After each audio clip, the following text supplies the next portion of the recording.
જય શ્રી કૃષ્ણ, જય પરશુતમ ભગવાન। મિત્રો, સ્વાગત છે તમારું આપણી યુટ્યુબ ચેનલ ગોગાની વાતો પર। આજે આપણે વાત કરવાના છીએ હિન્દુ ધર્મના સૌથી પવિત્ર એવા અધિક માસ એટલે કે પરશુતમ માસ ના બુધવારના વિશેષ મહત્વ અને તેની વ્રત કથા વિશે।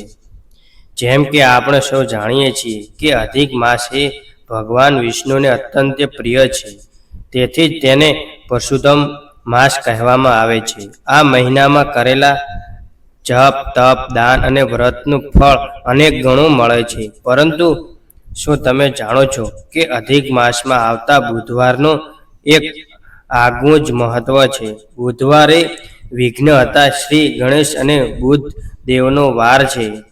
અધિક માસમાં બુધવારે ભગવાન વિષ્ણુની સાથે ગણેશજીની પૂજા કરવાથી જીવનના તમામ કષ્ટો અને વિઘ્નો દૂર થાય છે અને ઘરમાં સુખ, શાંતિ અને સમૃદ્ધિનો વાસ થાય છે। તો ચાલો વિડીયોને અંત સુધી ચોક્કસ જોજો, કારણ કે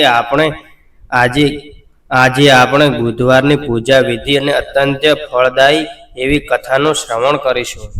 હવે આપણે જાણીએ કે અધિક માસના બુધવારે પૂજા કેવી રીતે કરવી। બુધવારના દિવસે વહેલા ઉઠી સ્નાન કરી સ્વચ્છ વસ્ત્રો, શક્ય હોય તો લીલા અથવા પીળા રંગના વસ્ત્રો પહેરવા, ઘરના મંદિરમાં ભગવાનની સામે ઘીનો દીવો પ્રગટાવવો, સૌ પ્રથમ વિઘ્નહર્તા શ્રી ગણેશજીનું ધ્યાન ધરીને તેમનો દુર્વા ધરો અને સિંદૂર અર્પણ કરવા, ગણેશજીને ગોળ અને ધાણાનો પ્રસાદ અથવા મોકદ અર્પણ કરવો, ત્યારબાદ પરશુતમ ભગવાનની પૂજા કરવી અને તેમને પીળા ફૂલ, ચંદન અને ખાસ કરીને તુલસી પત્ર અર્પણ કરવા। ધ્યાન રાખો, ગણેશજીને તુલસી નથી ચડાવવાની, તુલસી માત્ર વિષ્ણુ ભગવાનને ચડાવવી। પૂજા કરતી વખતે ઓમ નમો ભગવતે વાસુદેવાય મંત્રનો ઓછામાં ઓછો 108 વાર જાપ કરવો। આ દિવસે ગાયને લીલું ઘાસ ખવડાવવું ખૂબ જ પુણ્યદાયી માનવામાં આવે છે। જો તમે વ્રત કરતા હો તો આખો દિવસ ફળાહાર કરી શકો અથવા એક ટાણું કરી શકો છો, જેમાં મીઠા વિનાનું ભોજન લેવું ઉત્તમ ગણાય છે। તો ભક્તો, પૂજા વિધિ જાણ્યા પછી હવે આપણે શ્રવણ કરીશું અધિક માસના બુધવારની પવિત્ર વ્રત કથા। તમે જ્યાં પણ બેઠા હો ત્યાં હાથ જોડીને ભગવાનનું ધ્યાન ધરીને આ કથા સાંભળજો। પૌરાણિક કાળમાં એક નગરમાં એક શાહુકાર રહેતો હતો। તે ખૂબ જ ધનવાન હતો, પરંતુ તેના જીવનમાં એક મોટી સમસ્યા હતી। તેનું મન ક્યારેય શાંત નહોતું રહેતું અને ઘરમાં અવારનવાર કલેશ અને બીમારીઓ રહ્યા કરતી। શાહુકારની પત્ની ખૂબ જ ધાર્મિક હતી। એક સમયની વાત છે, પવિત્ર એવો અધિક માસ ચાલુ થયો। શાહુકારની પત્નીએ નક્કી કર્યું કે આખો મહિનો પરશુતમ ભગવાનની પૂજા કરશે। જ્યારે બુધવારનો દિવસ આવ્યો ત્યારે પત્નીએ શાહુકારને કહ્યું, સ્વામી, આજે અધિક માસનો બુધવાર છે। મેં ગણેશજી અને ભગવાન વિષ્ણુના નિમિત્તે વ્રત રાખ્યું છે। તમે પણ આજે વેપારમાં જતા પહેલા ભગવાનના દર્શન કરીને જાઓ। પરંતુ શાહુકારે પોતાના ધનનો અહંકાર હતો। તેણે પત્નીની વાત માની નહીં અને ભગવાનની મજાક ઉડાવીને વેપાર અર્થે બીજા નગરમાં જવા નીકળી ગયો।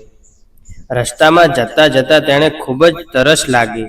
તેણે પોતાના સેવકને પાણી લેવા મોકલ્યો। સેવક ઘણો સમય વિતાવા છતાં પાછો ન આવ્યો। શાહુકાર પોતે પાણીની શોધમાં ગયો। ત્યાં તેણે જોયું કે તેનું ગાઢું, તેના માલ સામાન બધું જ ગાયબ હતું। એટલું જ નહીં, રસ્તામાં તેણે કેટલાક ચોરોએ લૂંટી લીધો। તે નિરાશ થઈને એક ઝાડ નીચે બેસી ગયો। તે સમયે એક વૃદ્ધ બ્રાહ્મણ, જે સ્વયં બુદ્ધદેવ અને વિષ્ણુ ભગવાનની માયા હતી, ત્યાંથી પસાર થયા। બ્રાહ્મણે શાહુકારને પૂછ્યું, ભાઈ, તું કેમ આટલો દુઃખી છે?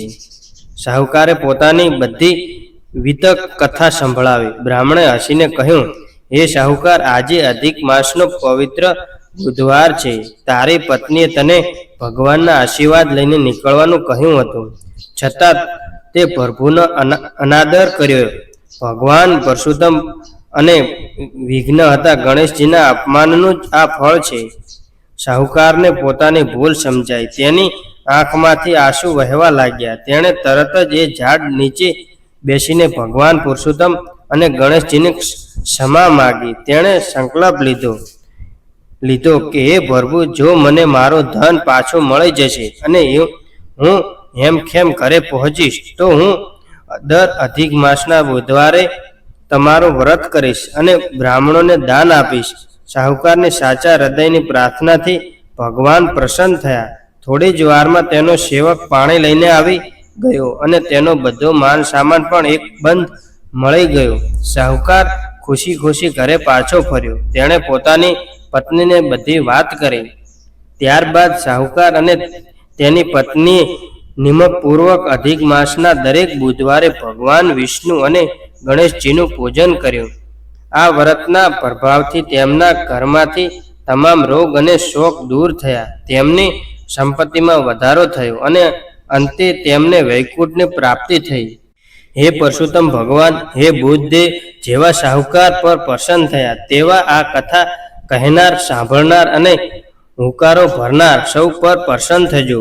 તો મિત્રો, આ કથા આપણને શીખવે છે કે ગમે તેટલું ધન હોય પરંતુ ભગવાનની કૃપા વિના બધું નકામું છે. અધિક માસમાં આવતા બુધવારે પ્રભુની ભક્તિ કરવાથી આપણા જીવનના તમામ વિઘ્નો ગણેશજી હરી લે છે અને ભગવાન વિષ્ણુ સુખ શાંતિ આપે છે. કથા સાંભળ્યા પછી હંમેશા ભગવાનની આરતી ઉતારવી અને આ મંત્રનો જાપ અવશ્ય કરવો. શાંતકાર ભુજગશયનમ પદ્મનાભ શુભ્રફમ વિશ્વાધાર ગગનમ સુદમ મેઘવર્ણ શુભમ લક્ષ્મીકાંત કમલનયન યોગીશિભયોગશમ વંદે વિષ્ણુ ભવભયમહર સર્વે લોકનાથમ. મિત્રો, આશા રાખું છું કે તમને અધિક માસના બુધવારની આ પવિત્ર કથા અને માહિતી પસંદ આવી હશે. જો તમને આ વિડીયો ગમ્યો હોય તો તેને લાઈક ચોક્કસ કરજો અને તમારા પરિવાર તેમજ મિત્રો સાથે શેર કરજો જેથી તેઓ પણ આ કથાનો લાભ લઈ શકે. તમારો કોઈ પ્રશ્ન હોય તો કોમેન્ટમાં જય પરશુરામ ભગવાન જરૂરથી લખજો. આપણી ચેનલને સબસ્ક્રાઈબ કરવાનું ભૂલતા નહીં જેથી આવનારા તમામ તહેવારો અને વ્રત કથાઓ તમને સૌથી પહેલાં મળતી રહે. ફરી મળીશું એક નવા ધાર્મિક વિડીયો સાથે. ત્યાં સુધી સૌને મારા જય શ્રી કૃષ્ણ મિત્રો.